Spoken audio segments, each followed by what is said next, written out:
Hello everyone, this is Tejaswini Casey. Welcome to my channel Enlighten. In the today's part 1, we will discuss about international business environment, that is the module 3 in international business subject.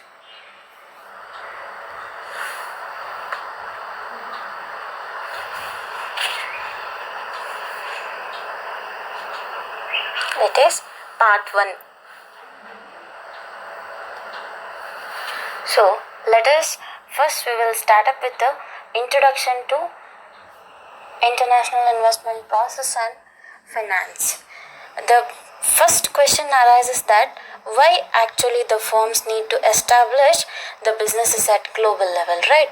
So in order to answer this question, there are mainly 5 reasons in order to establish the firms at a global level. The first reason is about to manage with the scarcity of available resources. That is, what are all the resources available, within that they need to manage, and in order to procure more resources, they need to establish their firms into international level. Whereas the second reason is higher cost. Higher cost, why? Because the thing is, the dollar value is more worthier than our Indian rupee. So there actually they need to spend less when it compared to the Indian people. So it is burden for India, whereas it is a gain for America. So this is the second reason. And the third reason is risks in legal framework. That is, risks in legal framework in the sense that is the total constitutional amendments and certain legal acts, those are all going to differ from one country to another country. And the fourth reason is that the comparative advantage. That is, comparative advantage is very much essential in order to gain up with a more profit for the firm. And the last reason is that by using other countries' production, right, here the production cost the home country can save. So that is what, in order to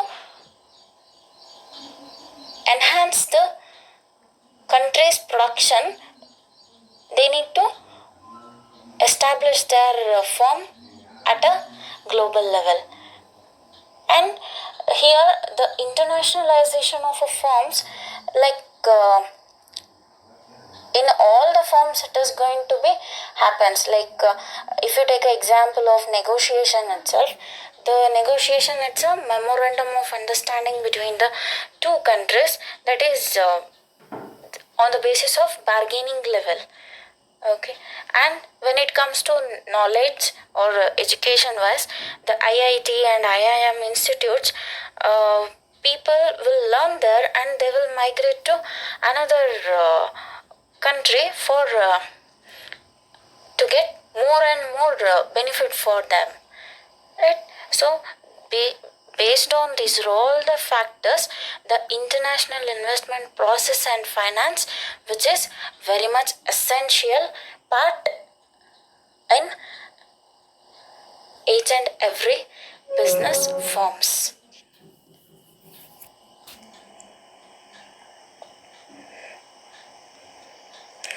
The next concept is the basic entry decisions for international business.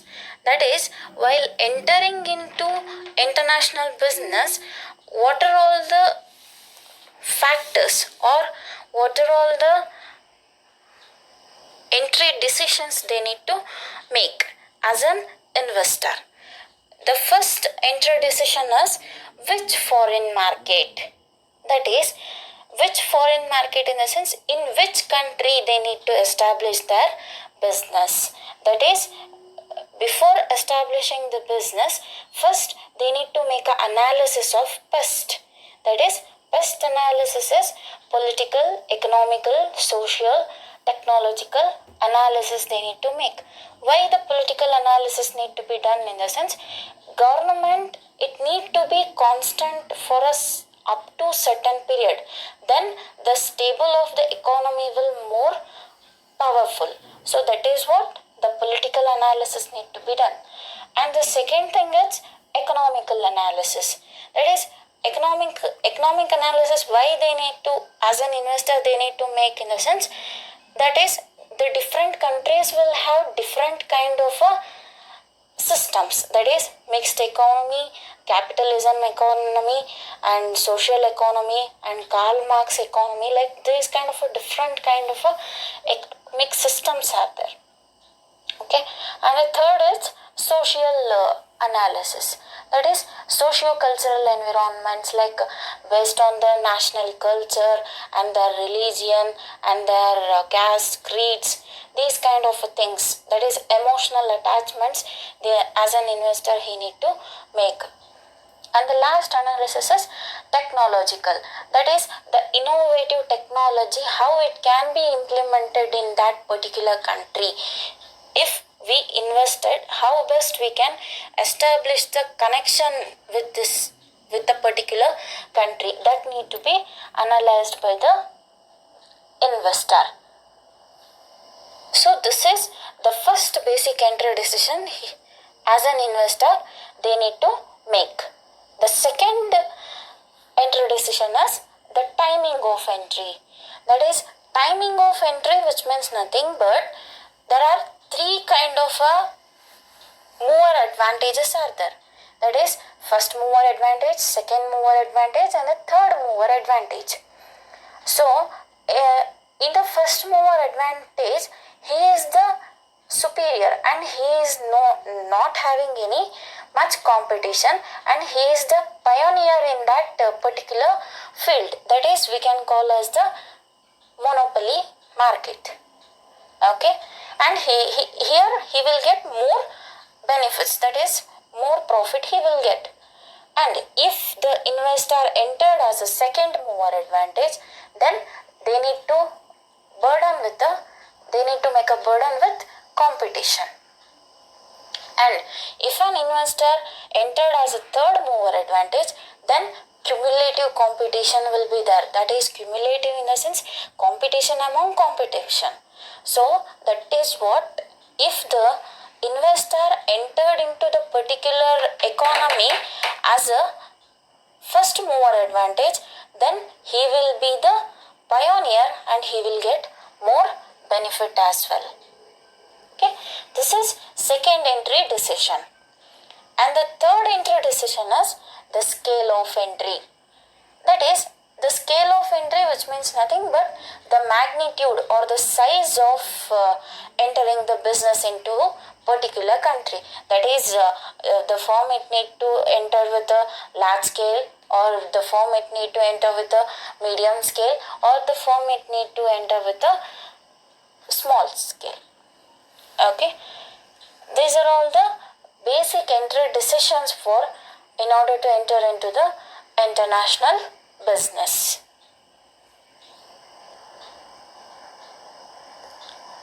And the next concept is the internationalization of firms. Here, the internationalization of firms, which means nothing but the conversion of the nationalized firms into the internationalization, is called as the internationalization of firms. That is, getting the name and fame, or getting the market share at the international level. Okay, here the internationalization of firms can be analyzed based on the 5 factors. The first factor is domestic firm without any exports. That is, the domestic firm, that is the home country firm, which is not at all made any exports to the country. That is, exports in the sense, the goods and services which is not sent to another country by that particular firm. if it is so, then it need to be made as the internationalization of firms in order to get more advantage for that particular firm. This is first one. And the second one is domestic firm with marginal exports. That is, if domestic firm made the exports but still it's not enough to get the competitive advantage, so it need to add additional units of exports to the main exports. This is second one. If it is done like, then it will, the firm it is going to call as the internationalization of firms. Third one, exporting through marketing intermediaries. That is, here exporting through marketing intermediaries in the sense that is nothing but by using the middlemen, the firm can enter into the internationalization of firms, and by that it can be make exports. Okay, if exports done, then only the domestic firm will get more advantage. If the import is done, then it will not get with a competitive advantage, or it will incur with a loss. And the fourth one is exporting through own marketing facilities abroad. That is, if the firm has established any branch at abroad, then it need to make a connection as the marketing facilities as well, because the marketing facilities in the home country it will differ, the marketing facilities in the host country, that is the foreign country, it is going to differ. So for that reason, the marketing facility is nothing but the making of an advertisement or making of any kind of a promotional activities. It need to be very accurate one. Then the internationalization of firms it's going to happen. And fifth one is foreign production through investment at abroad. That is, foreign production in the host country or in the whole foreign country itself, the investment can be made through the production process at a host country. That is, the producing of a goods in the host country, and it can be sold in host country itself. Or in some situations, how it is going to happen in the sense, the home country, they will only produce and they will only they will only make a procurement to, they will only make a procurement to, or they will only give the host country, and thereby they will sell. Okay, so these are all the 5 factors which are going to influence for the internationalization of firms, and based on these 5 things only, the internationalization of firms can be happened.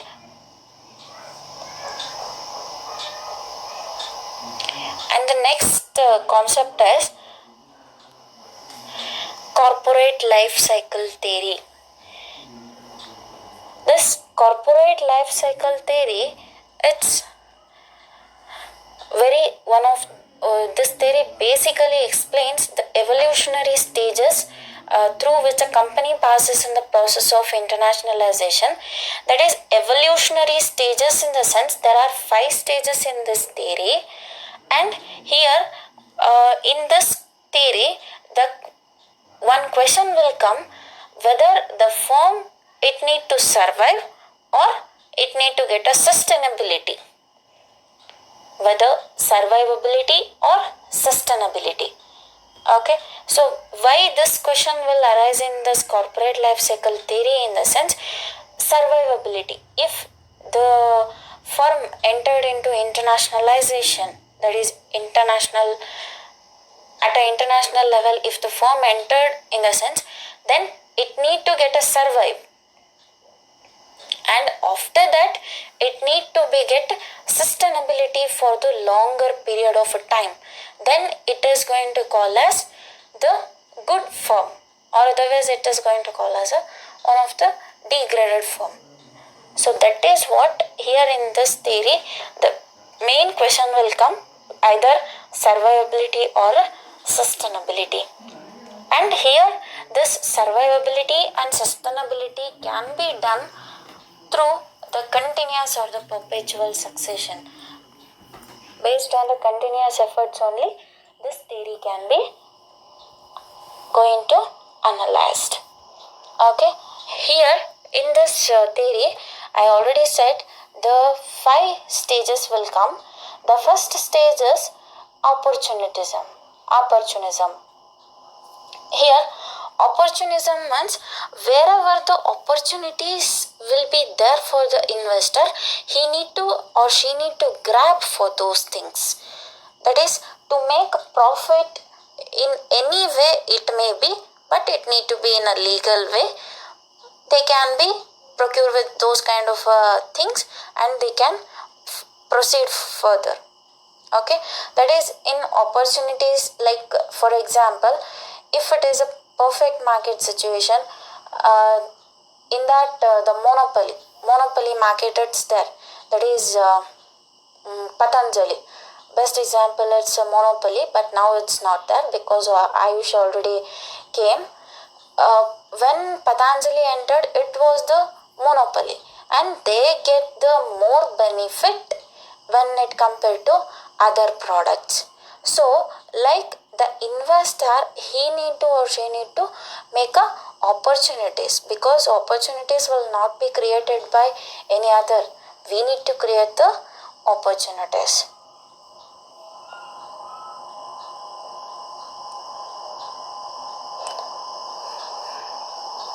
Second stage in the corporate life cycle theory is limited commitments.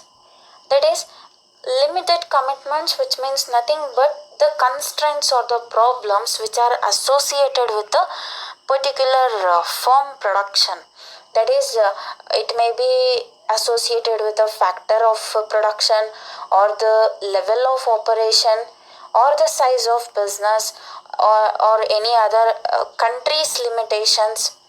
Okay, that is factor of production in the sense labor, land, labor, capital and organization. If any problem with these kind of 4 things, then how it need to be solved. And the next thing, it's about level of operations, that is the different levels, like small scale or medium scale or large scale, like this. And the country's limitations, that is if the country it's downsized one, then they will be get more limited advantage. So that is what it need to be analyzed before this cycle theory. And third stage is limited fixed investment for exports. Here, as an investor, he need to fix limited investment for exports, because if exports, to make exports, if more cost is invested, then what is the matter to produce in our country? So that is what, as an investor, he need to invest less on the exports, and in the host country they need to make investment, and there itself they need to produce more and more goods, and they need to satisfy the foreign consumers in by producing the foreign production process. And the fourth stage is substantial dependence on exports. Here the sustainable growth is very much important. That is export strategy, if it's increased, then the exports will improve, right? It also includes like selling or marketing or grabbing the market share. These kind of various things are going to be involved. So substantial dependence on exports, it need to be enhanced, but more importance need to be given to the home country's production. And if once the firm it reach the growth stage, then the investor will expect to more and more, and growth is always depends on the sales. So first we need to fulfill the demands of the home country, and then as an investor they need to take a decision of exporting to another country. This is fourth stage. And the last stage is equal treatment of domestic and export business. That is the equal treatment of domestic requirements and the foreign requirements also. That is after the local requirements fulfillment, then they can go for the host countries, that is the foreign countries demands. That is international countries are always have the national supremacy. So for that reason we need to give a more equal importance for both the home country and as well as for the host country.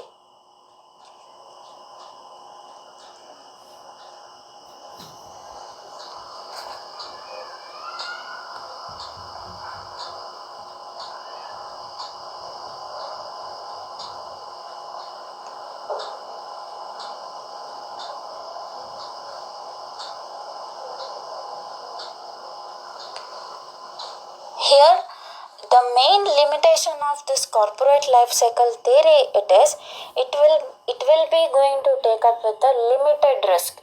It is not going to take with a high risk. And here in the firm's exports, it may incur with the damage in the transportation, or there may be the chances of currency fluctuations, or it may go with the non-payments. Okay, so these kind of things may happen. And the thing is it need to establish with the local warehouses, and as well as that is local warehouses in the sense the home country's warehouse, and also they need to establish the foreign country warehouse system also.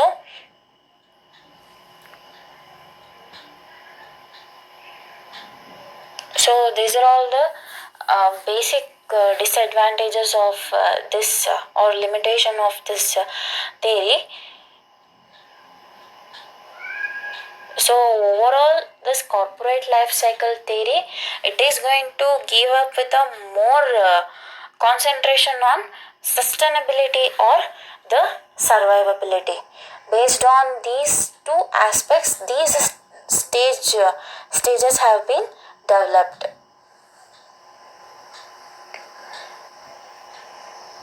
And the next concept is alternative methods of entry. That is the basic entry, it's just establishing a business firm at a international level. But here some alternative methods also there to enter into the foreign market. When a firm decides to enter a foreign market, it has to choose a best mode of entry. The following are the alternative modes of entry. It is going to involve with the 5 modes. The first mode is licensing, and second mode is franchising. Third mode is international joint ventures. Fourth mode is subsidiaries and acquisitions. Fifth and the last mode is strategic alliances. So we will discuss one by one. The first one is licensing.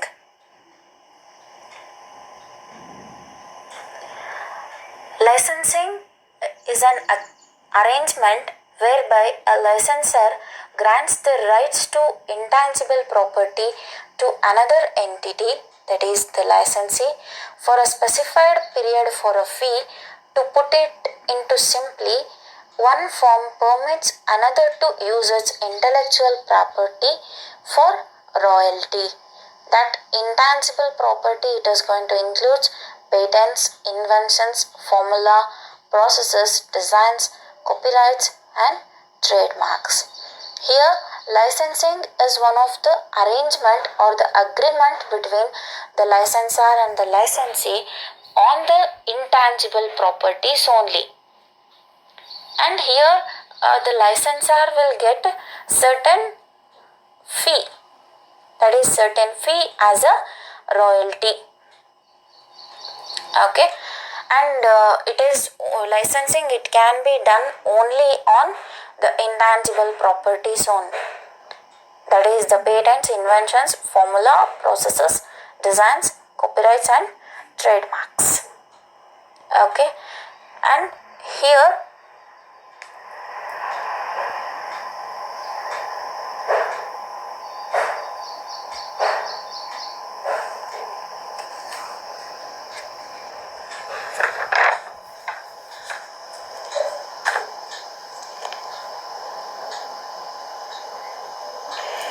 for example, here licensor and licensee, between them licensing agreement will happen.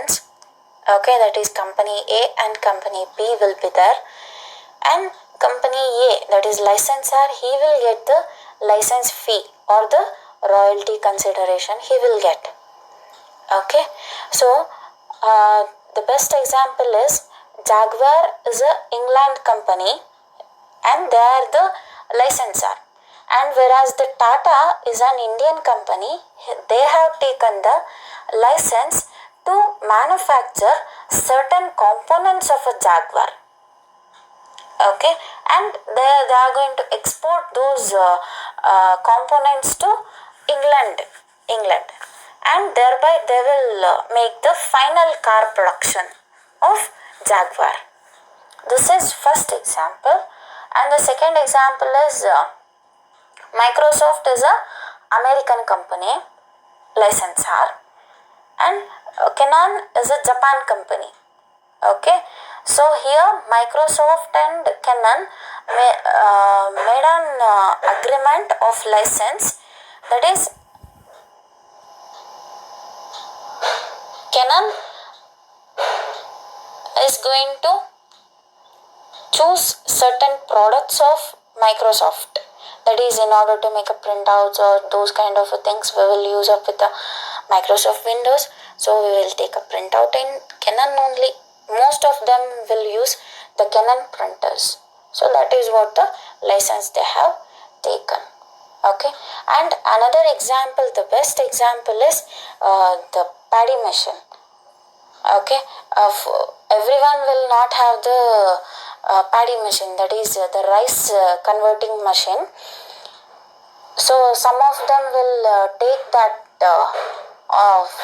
for 2 days or for 3 days they will take for that machine, and after cutting the paddy they will convert it into rice, and after that it is going to given to the owner, that is for the licensor, and that is the farmers will give certain consideration for the paddy machine owner. Okay, this is the best example for licensing. And next is advantages of licensing. Here, low risk manufacturing, that is already one thing or the one product it's ready, just the licensee will take that and they are going to use it. So here manufacturing process cost, it will not going to incur. And the second thing is new technology and know-how. That is from the licensing, in some situation or in some cases, the new technology. That is, as I said, the Jaguar is an international brand, and whereas in India, certain components have been produced in the sense that is the new technology. And the next thing, it's about market share. That is market share, which means nothing but grabbing the market at international level. It is very much easier. Okay, because I have given the example of Microsoft. No, Microsoft, it is basically American. Canon, it's Japan. But always all of them, as including me only, most of them will prefer up with the Canon printers only. So that is the licensing they have made. And next disadvantages of licensing is, the first and foremost is limited participation. That is, most of them they will not want to participate in this kind of a licensing, because as I told, here no encouragement for the new products development. Here already produced or the manufactured one product will be there. So based on that, they will take the licensing. Okay, and the next thing is about competition. Competition will be more in case of this, and risk also it's more. That is another best example for licensing. It's related to the patent or copyrights. If you want to publish any paper, okay, and you have taken some notes from another author. If you not put the author name, what you have copied, then he may put a file against you. Okay, because the original copyright, it is going to lies in the hand of that author. So I can't take that from directly. So I need to put a last in the reference column, I need to put his or her name. So this is about the copyright. And when it comes to patents, okay, that is if America produced anyone, the best example, it's corona, it's going on. If any country it's introduced the vaccination or medicine to corona, that is the best example, China only introduced. Okay, then it need to give the patent right to all other country. Then only it is possible to get that vaccination in India and in America and in other countries. If patent right it's not given by the China, then it is not at all possible. Okay, this is all about the licensing. And the second mode of alternative entry is franchising. Franchising is also similar to licensing. It is a specialized form of licensing in which one party, that is the franchisor, allows another party to use of a trademark that is an essential asset for the franchisee's business. Franchisor would prescribe strict rules of business to franchisee. Franchisor will receive the royalty. Franchising is primarily employed by service firms. That is, here franchising, it is also similar to licensing. Okay, there is no as much difference among them. In licensing, that is on the intangible properties only they can make the licenses. Here the franchises can be made on the service firms only. That is, the service firms, it may involve with any transportation, or it may involve with any food deliveries. or it may involve with any fashion apparels or fashion brands. Okay, these kind of things can be made. And here basically franchising, it is an agreement between the franchisor and the franchisee. Franchisor is a person who is the owner of particular firm, whereas the franchisee is a person who is going to take a franchise from the franchisor in order to establish the same kind of a business in another location. Okay, here the following services which are going to provide it to the franchisee. The first services, trademarks will be given to the franchisees. That is, trademarks in the sense they can sell their product. And second one is operating system. That is how the business it is going to operated in the headquarters, like that in the format of that only it need to be operated in the another location business also. And the third is product. Product, it is always same. The best example is Big Bazaar. Big Bazaar is a franchisee, and whereas the franchisor is the Future Group. Here the best product of Future Group is Korea. That is it is electronic appliances. Okay, Korea is a product where in Big Bazaar only you will get. In another firms you will not get this Koryo washing machines or Koryo earphones or fridges. Okay, these kind of things it is going to available in only Big Bazaar, that is Future Group. Okay, and fourth one is brand name. Brand name also, that is Koryo. I have told, no. And another example is certain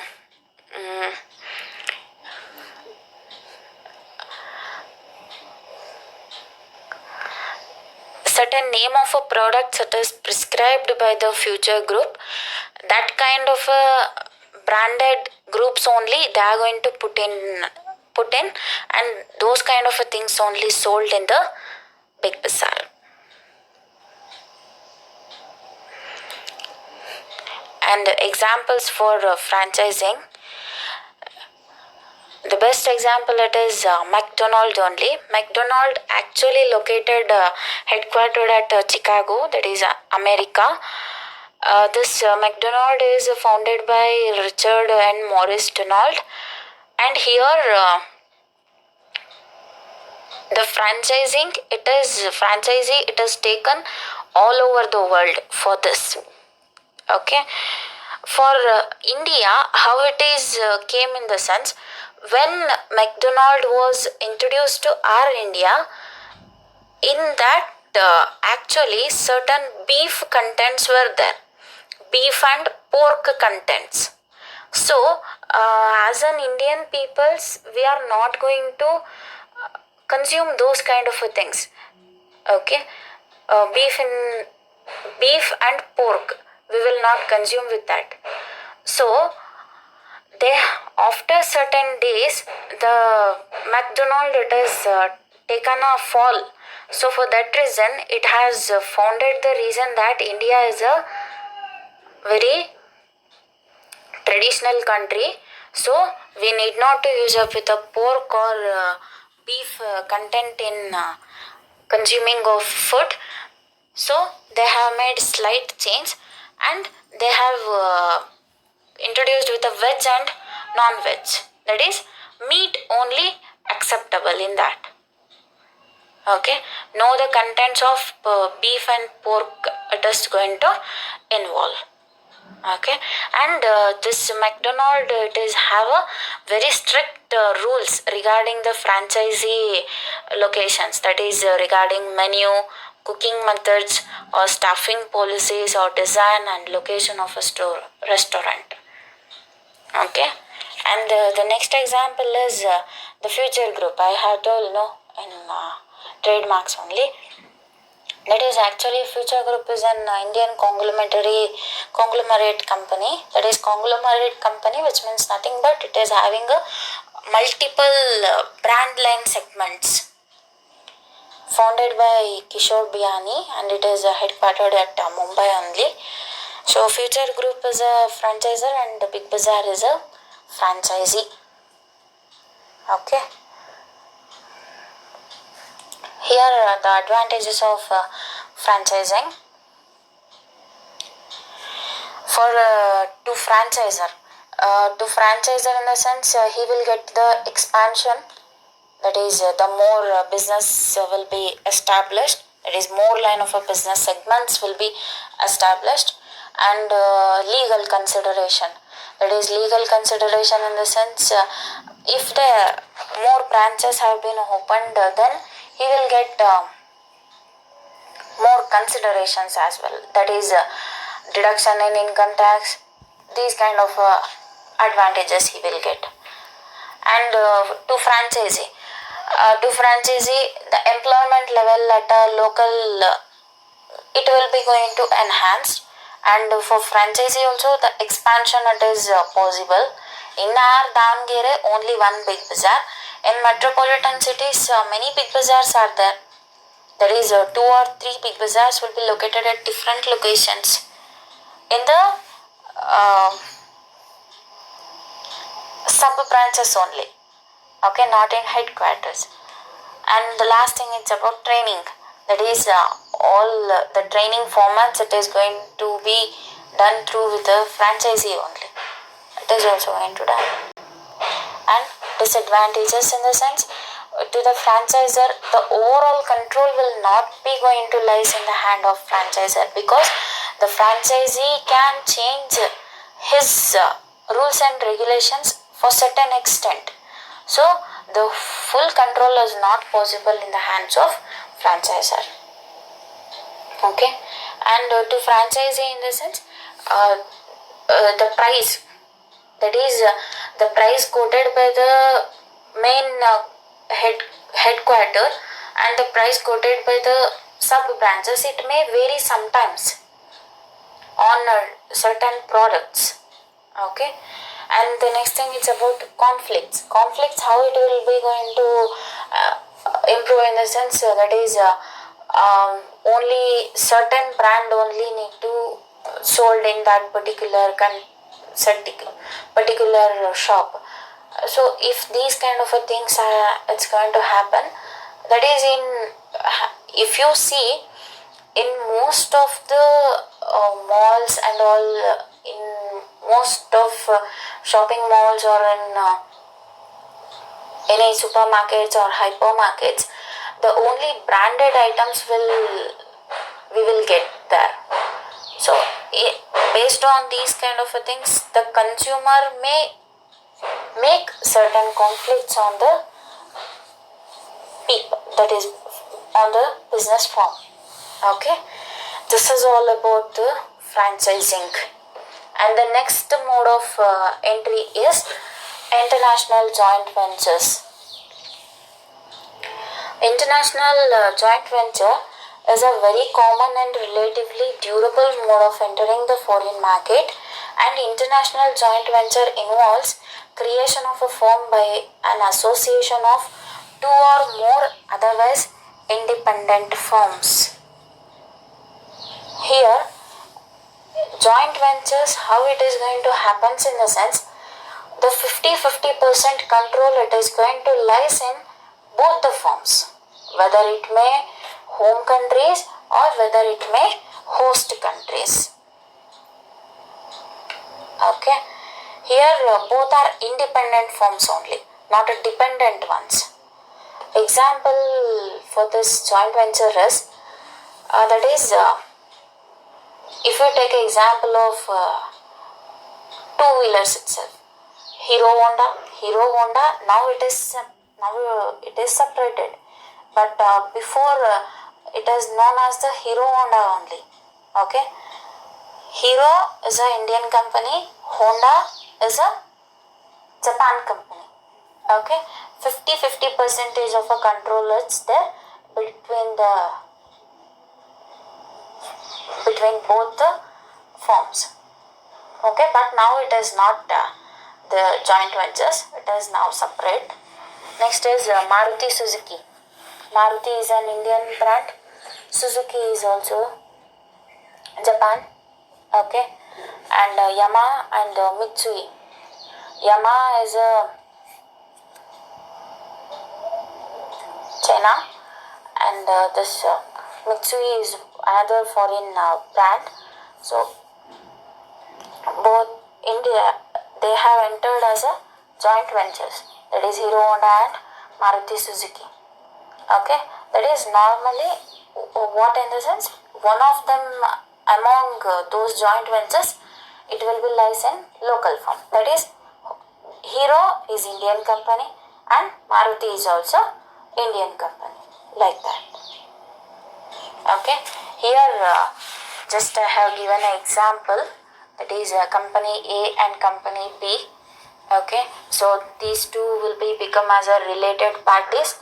After that they will come to one commitment, that is indirect investment based on the memorandum of understanding, and 50-50 percentage of a control will be there.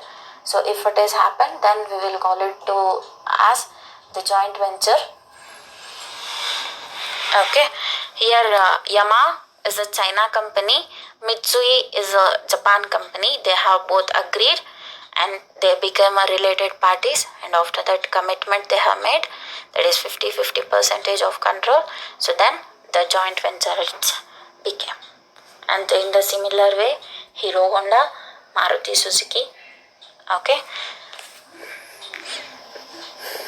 and next is advantages of joint venture, that is market entry. Market entry is very much easier in this kind of a joint venture. Okay, and next is risk or reward sharing. 50-50 percentage of a controlling system it's there now. So that is what risk is also 50 percentage and reward also it's 50 percentage. And technology sharing, that is very much is very much easier. Technology sharing also.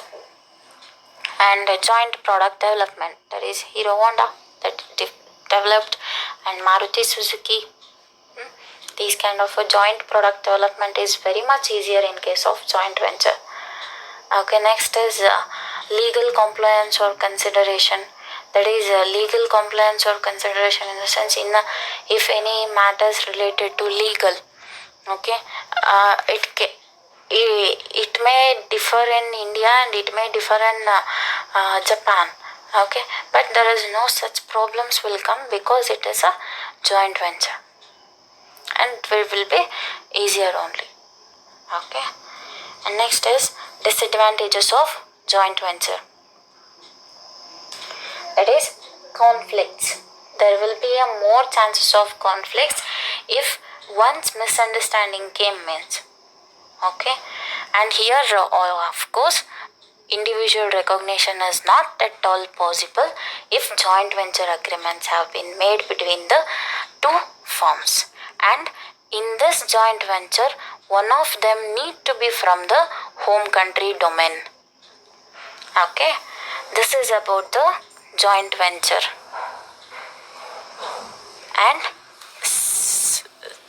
fourth mode of entry are subsidiaries and acquisitions. Always large enterprises prefer this mode of entry. Subsidiaries and acquisitions is almost preferred by the large enterprises only. And in a wholly owned subsidiaries, the firm owns 100% of the equity.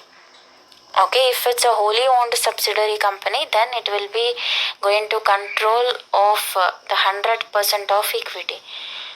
Wholly owned subsidiary can be set up in a foreign market in two ways. Okay, whether on the basis of green investment or the brownfield investment. Okay, that is the firm can set up a new operation which is called greenfield venture. Okay, that is greenfield venture.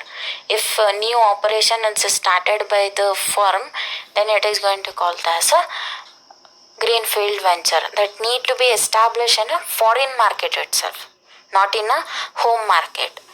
And another thing, it's about brownfield, that is if it is an acquire of established firm in the host country and use that firm to promote its products in the sense, then it is going to call as brownfield investment. Okay. Subsidiaries, which means nothing but the home country will have more subsidiary companies across the nations. Okay. Acquisition, which means nothing but if the any one firm is facing the problem of sick, then any other firm will acquire that and they will amalgamate in themselves. Okay. And here advantages of the subsidiaries and acquisitions are, that is the protection of technology will be more superior. That is because in the sense here subsidiaries established in other countries and home country only make the controlling system on all the subsidiaries. So that is what there is no leakage of matter of secrecy. Okay, secrecy will not leaked. Okay, so that is what here the protection of technology is possible. And next is firm can exercise tight control. That is only one controlling system will be there. That is home country only going to make a control of subsidiaries and acquired companies. So that is what there will be no chances of conflicts or some misunderstandings. Whatever the rules and regulations prescribed by the home country's branch, that only need to be followed by all the subsidiary companies. Disadvantage of the subsidiaries and acquisition is the firm only prefer this entry mode if full cost and risk of setting up of subsidiaries, that is full cost they need to bear. Okay, if it is a subsidiary company, it need to establish in the sense the home headquartered branch, it need to bear full cost and full risk will be lies in the hand of home branch only. Okay. And next thing, it's related to acquisition. Acquisitions is maybe convenient, but they raise the additional problem of integrating different corporate cultures. That is, the acquired company may followed certain rules and regulations which was not actually followed by the acquiring company. So that is what here some of the integrated different corporate cultures may differ from the acquired and the acquiring companies. Okay, this is about the subsidiaries and acquisitions. And the last mode of entry is strategic alliances. Strategic alliance has become more and more popular in international business. Okay, among all of the above, it is very much popular nowadays. Strategic alliance, it is refers to cooperative agreements between potential or actual competitors. That is strategic alliance, it is one of the cooperative agreements between the potential or the actual competitors. If one firm is more competitive, then making a alliance that we will also make the business with your company or with your firm only. That is what the strategic alliance. And strategic alliances seek to create synergy between two firms by complementing each other's strengths. That is, strategic alliance, how it is going to and how it is going to work in the sense, it is going to highlight both the firm's strength, not the weaknesses. It is going to highlight with the strengths. Okay. The examples for strategic alliance.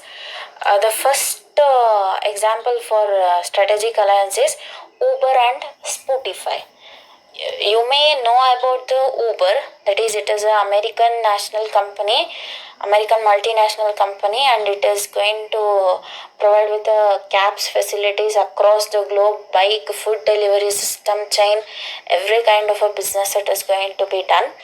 Whereas Spotify is a new firm for you. That is, Spotify is also international media service provider, which is headquartered at Sweden. Here, the Spotify will going to give the music service, that is going to access to the millions of songs. Okay, so who are all the persons are traveling in a cabs, or who are all the persons are traveling in a bikes, or who are all the persons who are involved in the food delivery system chains, almost all of them will heard the song, and they will ride their bikes or ride their cars or ride their two-wheelers or electric bicycles or cycles, right? So nowadays listening music is also very much important. So that is what Uber is one of the potential competitor. Okay, and he is a tough competitor also. So Spotify made on one alliance. We will give the music media service to your cab or bike or any food delivering bikes and all. So that is offered the premium package, that is going to streaming services do not have, that is any other music media services, it has not provided that kind of a service up to till now. It is giving from 2014. In 2014 Spotify was established. Okay, here see, both are complementing each other.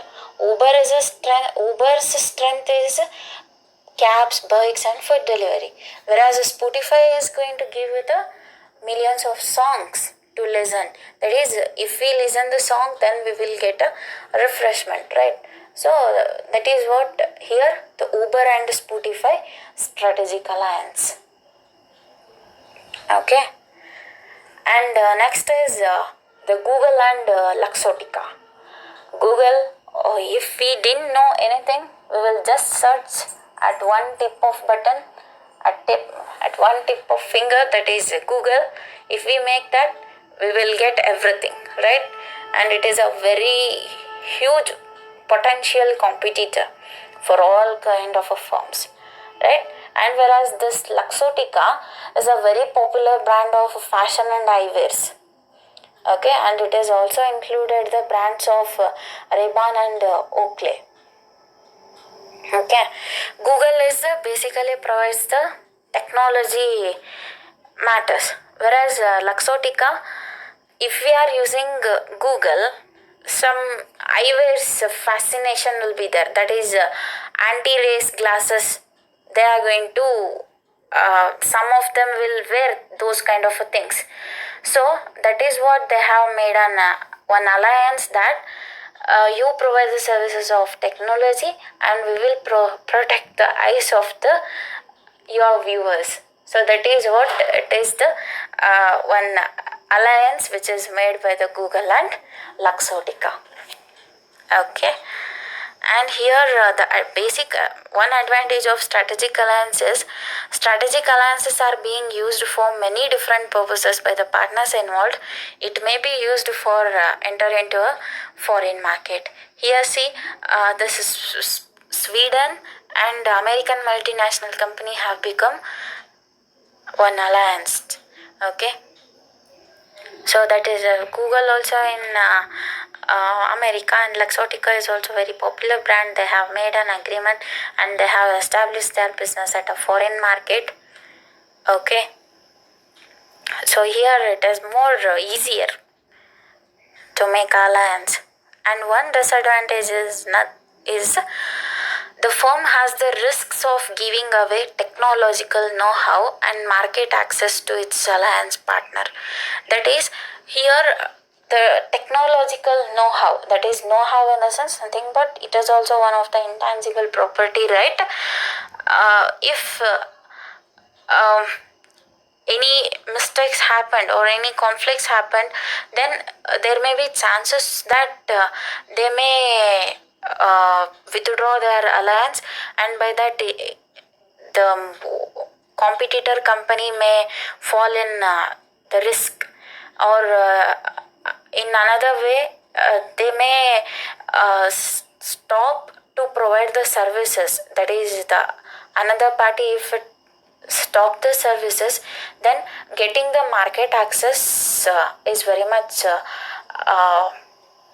complex in case of this strategic alliance. Okay, by this we will complete up with all the session, all the entry mode choices. Here the first mode of entry we have discussed about the licensing. Licensing is an agreement between the licensor and the licensee. Here certain royalty fees will be paid to the licensor what the product we have used. And in second alternative mode is the franchising. It is franchising is agreement between the franchisor and the franchisee. Okay, the best example I have given is Big Bazaar and Future Group. And third is joint ventures. Okay, and fourth one we have studied about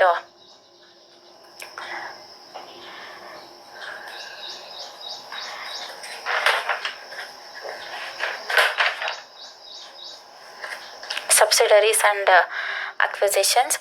And last thing is strategic alliance. Okay, thank you for listening my words, and stay tuned for part 2. And do subscribe to my channel if you liked. Please like it.